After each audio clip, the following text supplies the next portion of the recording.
August 14, 1943, 4:12 p.m., Kula Gulf, 23 miles east of New Georgia. Sergeant stood on PT-219's bow. Above him, 8 A-6M0 fighters, Type V formation, 200 feet altitude, descending. In 178 seconds, all 8 would be burning wreckage. Everyone said it was impossible. Navy brass said PT boat guns couldn't track low-angle attacks, mount depression limits, maximum 15 degrees, physics. 7 boats lost in 6 weeks proved it. They were wrong.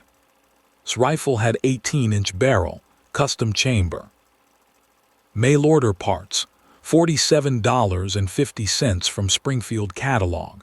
He could aim at water level, track targets the twin .50 caliber mounts couldn't touch. Japanese pilots expected blind spot, standard tactic since June, drop to wave height, slip beneath gun arcs, rake decks with 20 cannon, always worked. This asymmetry had killed 18 Americans in 6 weeks. Before, PT boats died at 40% casualty rate.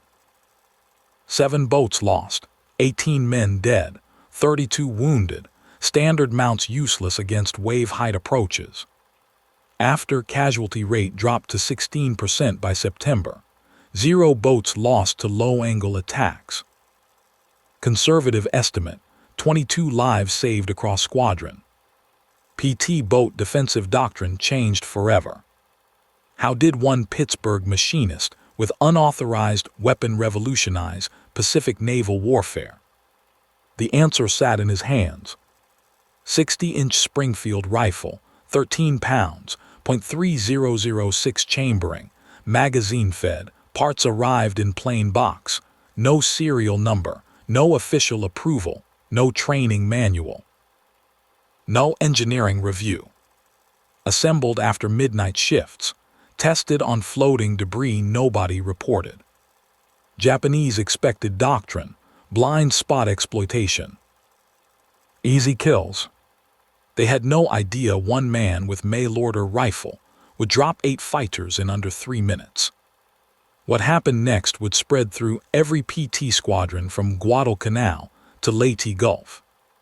But first that morning, 3 officers watched him carry the rifle aboard PT-219. Lieutenant Commander Beckett laughed.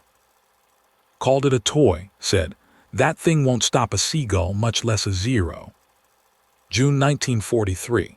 Solomon Islands campaign bleeding PT squadrons dry. New Georgia offensive beginning.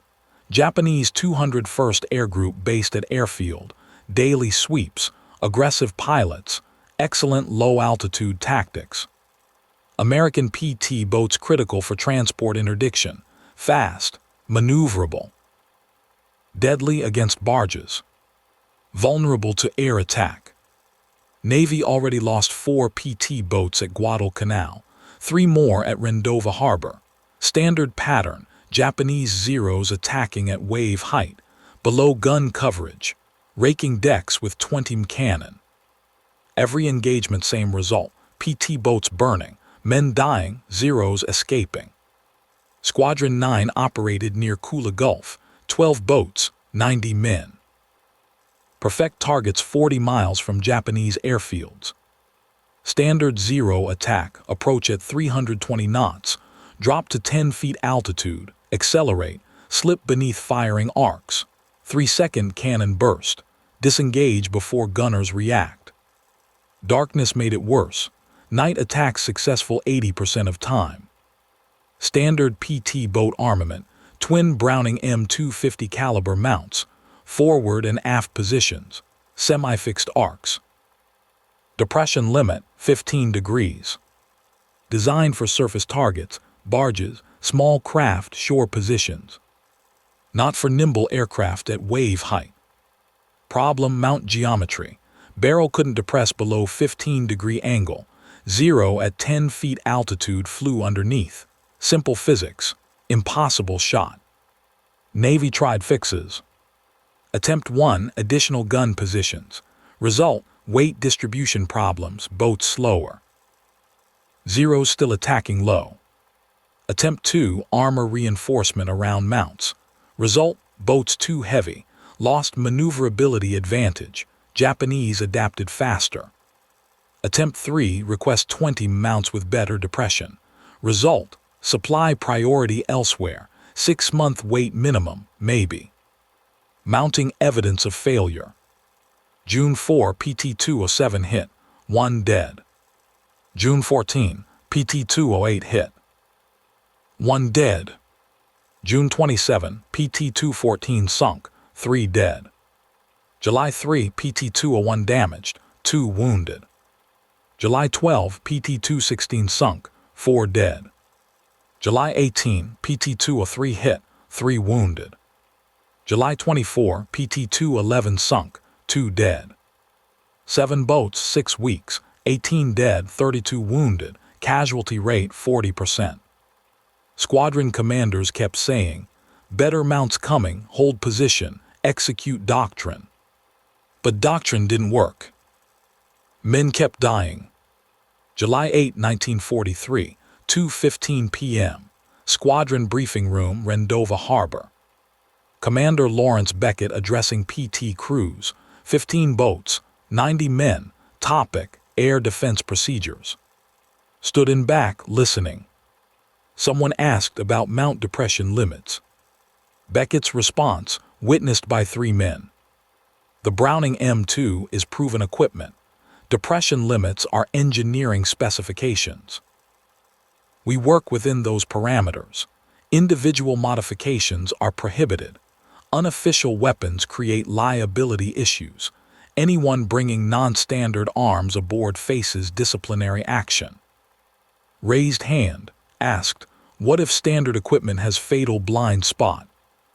Beckett stared, long silence. Then, "Sergeant, we don't redesign naval armament based on enlisted opinions. The Navy employs engineers for that purpose.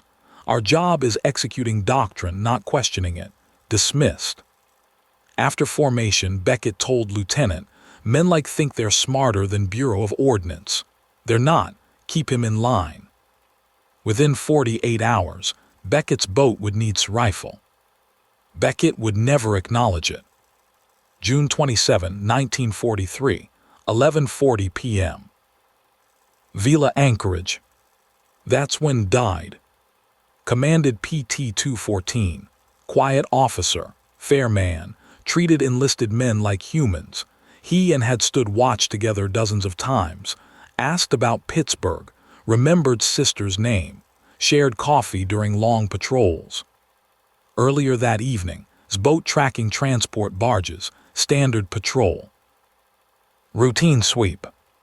0 appeared from east, too fast, too low, textbook approach. Watch from PT-219, 400 yards away, saw entire sequence. Aft gunner opened fire, mount tracking, trying to depress barrel. Couldn't, mechanical limit, 15-degree stop. 0 underneath, 20 cannon burst, 3 seconds. Cockpit exploded, wood splinters, fuel ignited. Orange flash against black water. Silhouette visible in flames, trying to reach fire controls. Couldn't, boat listed, sinking fast. Heard screaming over radio, voice, then static. Water temperature, 84 degrees, should have been survivable. Drowned before rescue boat arrived. Fuel in lungs, couldn't breathe, took 4 minutes. Helped pull body from water. His hand still gripped control wheel. Rigger locked fingers, had to pry them loose. Smell of burned fuel and flesh, sweet and chemical, stayed in his nose for days. Was 28 years old, wife in San, daughter he'd never met, born June 15. Standard doctrine killed him, 15-degree depression limit, simple geometry. Fatal flaw. Next morning opened Springfield catalog, page 47, custom rifle parts, barrel, receiver, stock, total cost $47.50. He stared at it for a long time, then filled out order form. July 1, 1943, machine shop Rendova Base, 2:30 a.m. Couldn't sleep, kept seeing in flames, kept smelling fuel and flesh. Walked to machine shop, empty, night shift over. Sat at workbench. Spread out parts. Springfield catalog shipment arrived that afternoon, plain box, no markings, no questions. Barrel 18 inches, chrome moly steel, threaded for custom receiver. Receiver Mauser style, machined steel, strong enough for .3006 pressures. Stock walnut, cut for rifle configuration. Magazine 5-round internal, Springfield pattern. Total weight 13 pounds assembled. Light enough for shoulder fire, heavy enough for stability. Grew up in Pittsburgh steel mills. Father worked homestead plant. By age 12 swept shop floors, learned machines before algebra. By 16, repairing neighbors' radios, tuning carburetors, machining replacement parts on battered lathes. By 20, could build anything mechanical, engines, transmissions. Weapons. Navy sent him to PT boats because of paperwork error. Best mistake they made. Now staring at rifle parts, connection formed. PT boat guns, fixed mounts, limited depression, mechanical constraint. Rifle no mount, shoulder fired, can aim anywhere, physics simple, point shoot. .3006 round. Muzzle velocity 2,800 feet per second. Effective range 800 yards. More than enough for 200 yard zero intercept. Problem: hitting fast-moving aircraft with rifle seemed impossible. But boxed in Pittsburgh gyms. Learned timing, footwork, lead targets, predict movement, strike when target enters zone. Zero at 320 knots, 470 feet per second. At 200 yards, target crossing visual field in 1.3 seconds. Lead time, approximately 15 feet ahead of aircraft nose. Account for bullet drop, account for target acceleration. Could he do it? Math said maybe, experience said maybe. Desperation said try. Requirements: custom rifle check. Practice on moving targets. Calculate lead angles. Hope Japanese don't change tactics. Risk: miss, waste ammunition, reveal position. Hit might actually work. Beckett finds out, disciplinary action guaranteed. But drowned with fuel in lungs, took 4 minutes, hands locked on wheel. Picked up barrel, threaded it into receiver. Heard click, perfect fit. Springfield catalog got it right. By 4 a.m. rifle assembled. By 5 a.m. hidden under bunk. By 6 a.m. planning first test. Face kept appearing. Fuel smell wouldn't fade. Custom rifle specifications. Caliber .3006 Springfield. Barrel length 18 inches, shortened for maneuverability. Action, bolt action, Mauser pattern. Magazine 5 rounds internal. Weight 13 pounds loaded. Effective range 800 yards maximum, 200-300 optimal. Muzzle velocity 2,800 feet per second. Bullet weight 150 grain FMJ. Standard PT boat M2 Browning. Caliber .50 BMG. Mount fixed position 15-degree minimum depression. Rate of fire 450-600 rounds per minute. Effective range 1,800 yards. Problem: can't track low-altitude targets below 15-degree angle. Why rifle works when M2 doesn't. Advantage 1, no mount restriction. Can aim anywhere, down to water level if needed. Full 360-degree coverage from bow position. Advantage 2, shoulder-fired stability. Body absorbs recoil. Can track moving targets smoothly. Mount fixed guns too rigid. Can't follow fast aircraft through arc. Advantage 3, single shooter control. Calculates lead, adjusts aim, fires when ready. No crew coordination needed. Faster decision cycle. Lead calculation for 0 at 200 yards. 0 speed, 320 knots, 470 feet per second. Bullet flight time at 200 yards, approximately 0.24 seconds. Target movement during flight, 113 feet. Required lead, 15-20 feet ahead of nose. Bullet drop at 200 yards, 8 inches a count in aim point. Why Japanese won't expect it? Japanese doctrine based on mount limitations. All previous PT boat encounters, guns can't depress low enough. Zeros exploit blind spot. Standard tactic since Guadalcanal.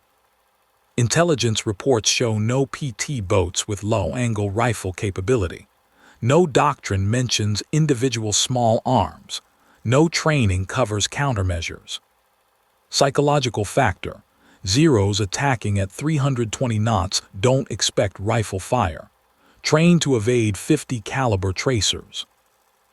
Not prepared for invisible .300, 6 rounds from unexpected angle. Information asymmetry total. Margin of error. Hit probability. Estimated 20-30% per shot at 200 yards against crossing target. 5-round magazine. 1-2 hits expected per engagement. Hit location critical. Engine, cockpit, fuel tank, or control surfaces. Even single hit at 320 knots potentially catastrophic. Control loss. Structural failure, pilot injury. System requires. Rifle capable of sustained fire, .3006 proven. Shooter with leading target experience, boxing background. Ammunition supply, standard .3006 available. Concealment from command easy, hidden under bunk. Willingness to violate regulations, death provided motivation. Standard PT boat doctrine, assumed impossible.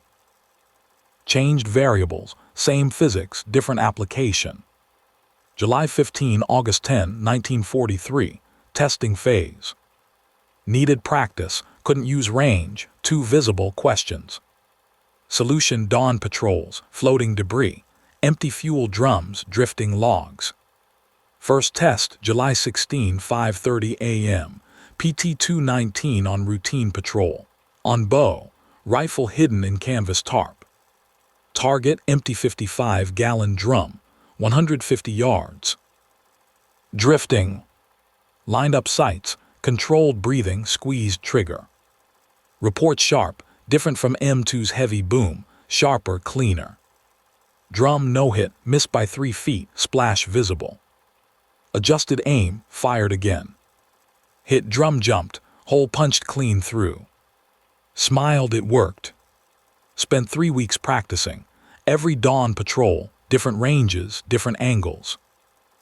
Moving targets when possible. Learned lead angles. 100 yards, 8-foot lead on crossing target. 200 yards, 15-foot lead. 300 yards, 25-foot lead. Learned wind compensation. 10-knot crosswind. Aim 2 feet into wind at 200 yards. 20-knot crosswind. Aim 4 feet. Learned position shooting. Standing, good for tracking. Kneeling, better stability. Prone, not practical on moving boat. Discovered problems. Problem 1, rifle heat. After 10 rounds, barrel too hot. Solution, slow fire. Maximum 5 rounds per engagement. Problem 2, recoil on boat deck. 13-pound rifle kicks. Solution, brace against rail. Absorb recoil through legs. Problem 3, ammunition supply. Standard .3006 available but rationed. Solution, borrow from armory, replace later, maybe. Problem 4, concealment. Officers notice everything. Solution, hide rifle in tarp. Claim checking bow lines, works so far. By August 10, comfortable at 200 yards. Hit rate approximately 30% on moving targets. Good enough. August 14 morning. Standard patrol assignment. Kula Gulf, nothing unusual. Carried rifle to bow, canvas tarp, same routine. Lieutenant, different no relation, walked past. Glanced at tarp. What's that, Sergeant? Checking equipment, sir. Bow lines. Nodded, walked away. Close call. 900 hours. PT 219, routine sweep, hot day, sea calm, sky clear. Sat on bow, rifle hidden, waiting. His face kept appearing. Fuel smell memory triggered by heat. Salt air mixed with machine oil. Same smells, same water, same war. Hands sweating. Wiped them on trousers, canvas rough under palms. Diesel exhaust thick in still air. Throat burned slightly. Same burn as Pittsburgh mill smoke. Different source, same sensation. Deck vibrated under boots. Engines at cruise, steady rhythm, familiar, comforting. 1600 hours, 4 hours on patrol, nothing. Then radio crackle. Bogies inbound, 8 aircraft bearing 45, range 10 miles. All boats defensive positions. His pulse jumped, heart rate 120. This was it. Died at 11:40 p.m. June 27, 48 days ago, felt like yesterday. Pulled tarp off rifle, checked chamber, round loaded, magazine full, 4 more rounds, 5 total, 8 zeros. Math didn't work, unless every shot counted, unless death meant something. Unless physics and desperation combined. No turning back now. 4:12 p.m. Zeros visible, 8 aircraft, type V formation, 200 feet altitude, descending toward PT 219. Stood shoulder rifle, sights on lead 0. Twin 50 calibers opened fire, tracers arcing, too high. Zeros dropped lower, below gun coverage, standard tactic. Tracked lead aircraft, 300 yards, closing fast. 320 knots. Calculated lead, 25 feet ahead, account for drop, account for deflection. Exhaled, squeezed. First shot. Report sharp. Lead 0, no visible effect, still closing, 250 yards. Tracked, recalculated, more lead needed. Second shot. Lead 0's engine smoked. Black trail, pilot pulled up, aircraft shuddered. Hit. 0 climbed, stalled, rolled left. Splashed 400 yards off starboard, splash visible. Crew shouting, didn't notice source, thought 50 cal got lucky. Already tracking second 0, 200 yards, perfect range. Lead calculated, fired. Third shot. Second 0's canopy shattered, pilot slumped, aircraft continued straight, nose dropped, impacted water at 300 knots, explosion, orange fireball. Now crew noticed, turned. Saw with rifle. What the hell? No time, 6 zeros remaining, attacking from multiple angles. Track third 0, fired, miss. Fourth 0, fired, hit, wing root, structural failure, 0 rolled, inverted, crashed. 3 down, 2 minutes elapsed. Fifth 0 broke off, circled, trying to identify threat. Tracked, fired, hit, engine smoke, 0 limped away. Probably crashed later. Last round, 1 left in magazine, 3 zeros remaining, all breaking off, confusion visible, pilots uncertain. Sixth 0 passing 250 yards, crossing shot. Final round fired. Hit fuel tank, massive explosion, aircraft disintegrated, debris raining. Empty magazine, 3 zeros escaping, 5 down, 3 minutes total. PT 219 intact, 0 casualties. 0 damage. Unprecedented. Crew staring, Beckett staring, everyone staring. Lowered rifle, said nothing. Next day Beckett called to bridge, expected punishment, got silence. Beckett stared at rifle, long pause, then, where'd you get that? Mail order catalog, sir. $47.50. Beckett, it's unauthorized. Yes, sir. Beckett, can you do it again? Yes, sir. Beckett, then keep it, but officially it doesn't exist. Word spread fast. Shoulder damage from recoil, repeated firing, 13-pound rifle, .3006 kick, 3 engagements weekly for 4 months. Right shoulder never healed correctly, rotator cuff torn, didn't report to medics. Kept firing. Age 24 when war ended, felt 40. Couldn't lift right arm above shoulder level, permanent. Simple tasks impossible, reaching high shelves, throwing objects, carrying heavy items right-handed. Back home Pittsburgh, noticed immediately, struggled with machinist work, couldn't operate overhead crane, couldn't position heavy tools. Every movement reminded him. Doctor 1946, shoulder permanently damaged, torn rotator cuff improperly healed, bone spurs developing, chronic inflammation, surgery risky, may not help, learn to adapt. Didn't adapt, pain constant, especially cold weather, especially night. 1958, couldn't work machine shop anymore, took factory floor position, lighter duty, lower pay. Pride damaged worse than shoulder. Slept 5 hours maximum, rarely more, woke 3 a.m. daily, couldn't stop. Dreams not nightmares, replays, burning, zeros falling, splash patterns, reset, replay every night. Trigger aircraft engine sound. Any aircraft, commercial, private, military, body reacted instantly. Heart rate 150, hands trembling. Took 10 minutes recovering. Started counting things, obsessively, steps, breaths, seconds, couldn't stop. Wife noticed, asked why, no answer. July 4, 1954, Pittsburgh fireworks. Underneath car 30 seconds after first explosion. Wife found him, hands over ears, eyes vacant, not responding.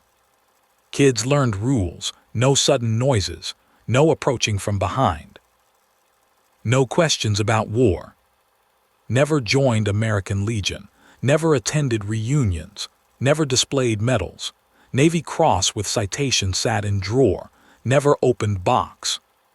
Died 1989, age 70, heart attack. Wife found pilot's goggles in desk. Japanese kept 46 years, never mentioned them. Married Ellen Hayes 1940, Pittsburgh girl, childhood sweetheart. Returned 1945, different man, she tried. God knows.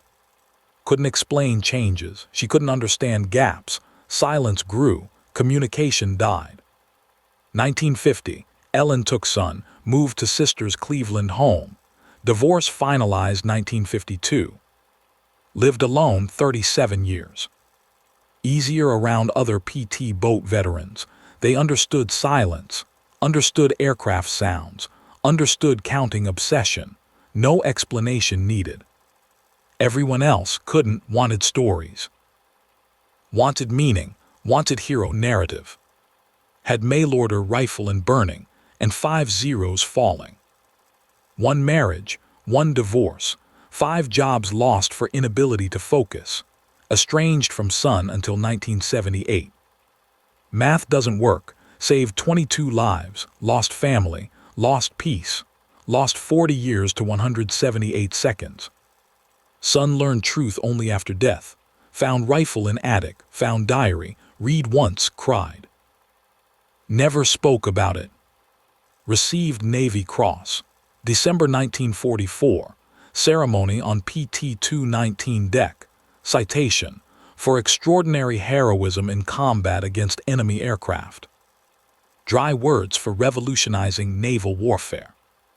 Commanding officer recommended Medal of Honor, August 1944, detailed report, innovation under fire, 5 confirmed kills, prevented squadron casualties, changed tactical doctrine. Reason, unofficial weapon use, violation of armament regulations, not aligned with established procedures, Navy Cross approved instead. Same month, Lieutenant James, no relation, received Navy Cross for sinking 1 Japanese barge with torpedo. Standard procedure, approved immediately. Never complained, put medal in drawer. Died May 3, 1989, heart attack. Age 70. 1997, naval historian researching PT boat tactics founds original Medal of Honor recommendation. Found casualty statistics. Found pattern, 40% to 16% drop. Connected dots. 2005, Medal of Honor awarded posthumously. White House ceremony. Son attended, received medal. 16 years too late. Math doesn't work. Changed Pacific Naval Warfare, got Navy Cross. Recognition came when body was 16 years in ground.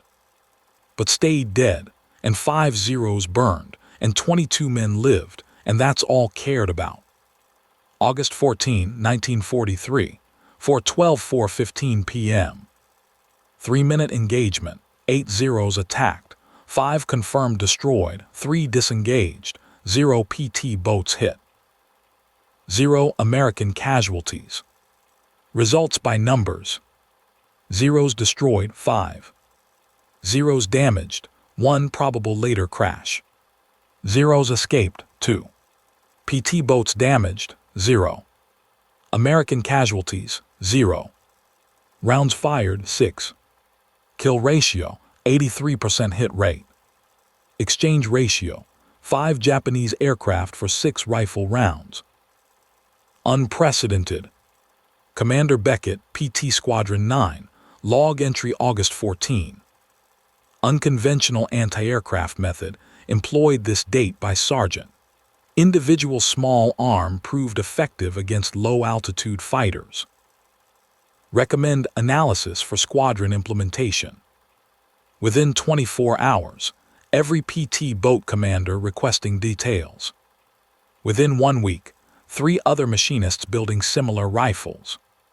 Within 2 weeks, informal rifle teams forming across squadron. But Japanese were learning. August 28 raid, zeros stayed higher, avoided low approaches. Rifle less effective above 300 yards. New tactics required. Adaptation cycle beginning.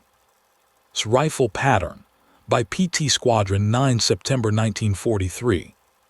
Casualty statistics before/after. July 1943, 40% casualty rate, 7 boats lost. August 1943, 23% casualty rate, 2 boats lost. Rifle operational mid-month. September 1943, 16% casualty rate, 0 boats lost to low-angle attacks. Other squadrons noticed. Requested specifications. Squadron 10, implemented October 1943, similar results. Squadron 12, implemented November 1943, modified design, longer barrel, better range. By December 1943, 15 PT squadrons using rifle-equipped bow gunners, various designs, all based on mail-order Springfield. Production numbers impossible to track, unofficial equipment, no serial numbers, no paperwork. Built in machine shops after midnight. Estimated rifles in service by war's end, 50-75 across Pacific Theater. Estimated casualties prevented, conservative estimate 60-80 lives. Possible high estimate, 120+ lives. Strategic impact, Japanese forced to change low-altitude tactics. Zeros couldn't exploit blind spot anymore. Attack vectors limited. Effectiveness reduced. American PT boats survived longer, completed more patrols, interdicted more supply runs. Strategic value. All from $47.50 mail-order rifle parts. Post-war documentation discovered in Japanese naval archives. August 20, 1943, 201st Air Group report. Recent PT boat encounters showing unexpected small arms fire from bow positions.